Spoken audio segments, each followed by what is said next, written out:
नमस्कार दोस्तों भारत में नए राज्य की मांग हमेशा राजनीति का बहुत बड़ा हिस्सा रही है। कभी झारखंड बना तो कभी उत्तराखंड, छत्तीसगढ़ और 2014 में तेलंगाना राज्य बना। लेकिन उत्तर प्रदेश का एक ऐसा हिस्सा है जहां के लोग दशकों से कहते आ रहे हैं हमें चाहिए हरित प्रदेश।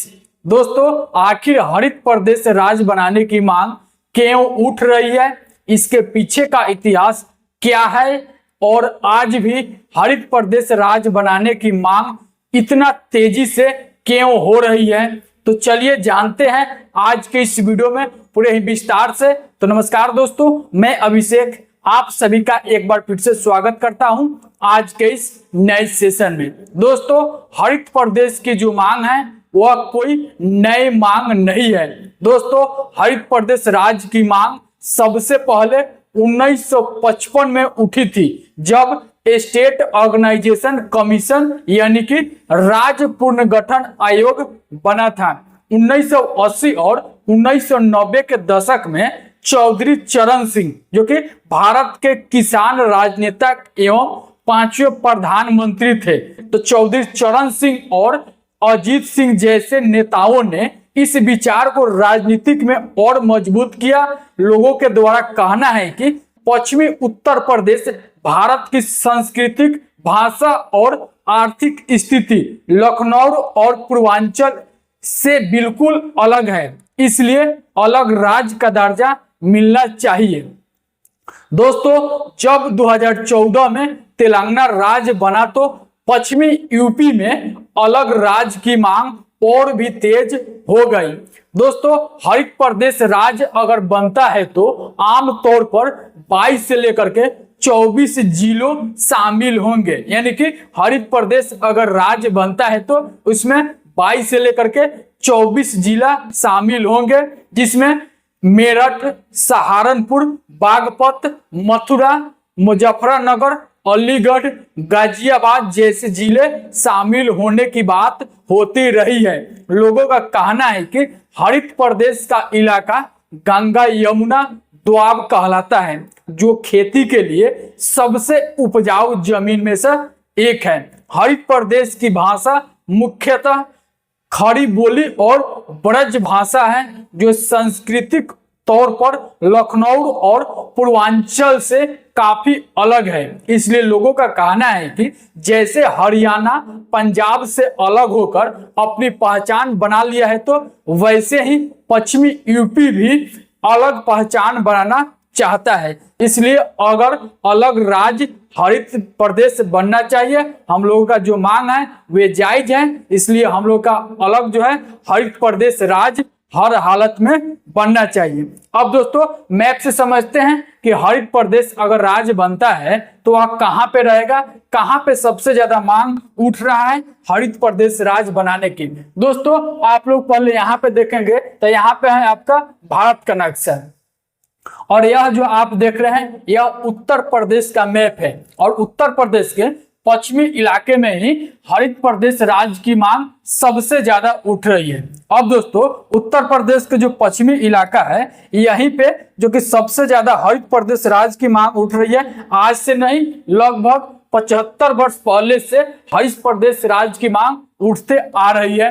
दोस्तों अगर हम लोग इसको और भी गहराई से समझने की कोशिश करेंगे तो यहाँ पे जो आप सभी नक्शा देख रहे हैं यह हरित प्रदेश का नक्शा है, सभी जिला का नक्शा है, जो कि हरित प्रदेश के जो नागरिक है, वहां के जो लोग प्रोटेस्ट कर रहे हैं, धरना प्रदर्शन कर रहे हैं, उनके द्वारा यह नक्शा जारी किया गया है कि यहाँ पे रहेगा हरित प्रदेश। अब जो ये सभी आप इलाका देख रहे हैं, यह सभी जो एरिया देख रहे हैं, यह सभी है यूपी का मैप, यूपी का नक्शा है, यह सभी उत्तर प्रदेश है, और उत्तर प्रदेश का पश्चिमी इलाका जो है यहीं पे हरित प्रदेश राज्य की मांग सबसे ज्यादा उठ रही है।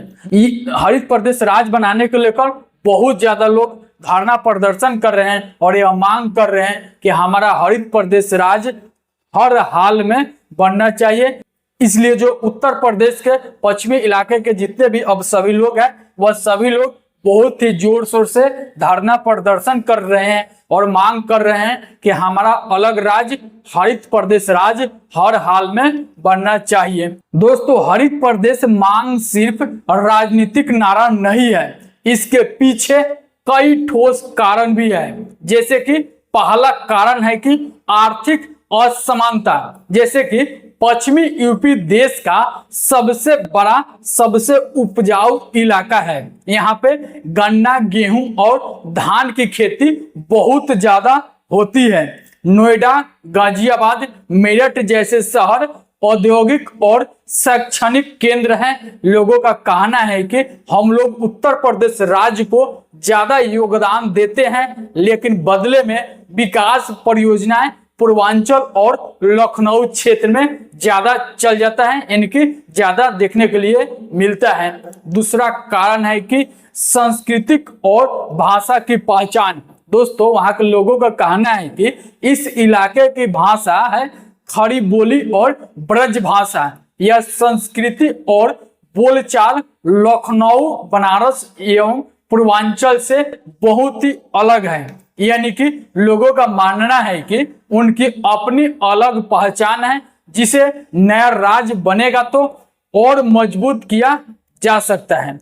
दोस्तों, जो तीसरा कारण वहां के लोगों के द्वारा बताया जाता है वह है भौगोलिक स्थिति। यहाँ पूरा इलाका गंगा और यमुना के दोआब में आता है।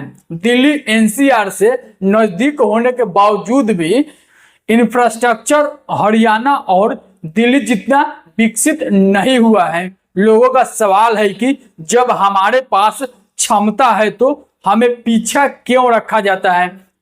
और चौथा कारण जो बताया जाता है पश्चिमी उत्तर प्रदेश के लोगों के द्वारा वह है प्रशासनिक दूरी। दोस्तों, राजधानी लखनऊ इस इलाके से काफी ज्यादा दूर है। यानी कि उन लोगों का कहना है कि जो लखनऊ है, जो उत्तर प्रदेश की राजधानी लखनऊ है, वह पश्चिमी यूपी से यानी कि हरित प्रदेश से काफी ज्यादा दूर है। मेरठ या सहारनपुर के लोग को छोटे छोटे कामों के लिए लखनऊ जाना पड़ता है। इससे लोगों को बहुत ज्यादा दिक्कत की सामना करना पड़ता है। वे चाहते हैं कि हम लोगों का अलग राज्य हरित प्रदेश बने।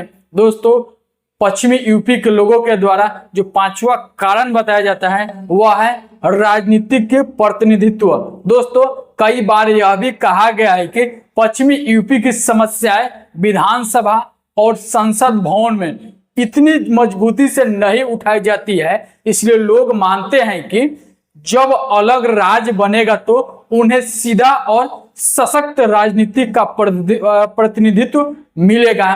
दोस्तों, पश्चिमी यूपी भारत का सबसे उपजाऊ क्षेत्र में से एक है।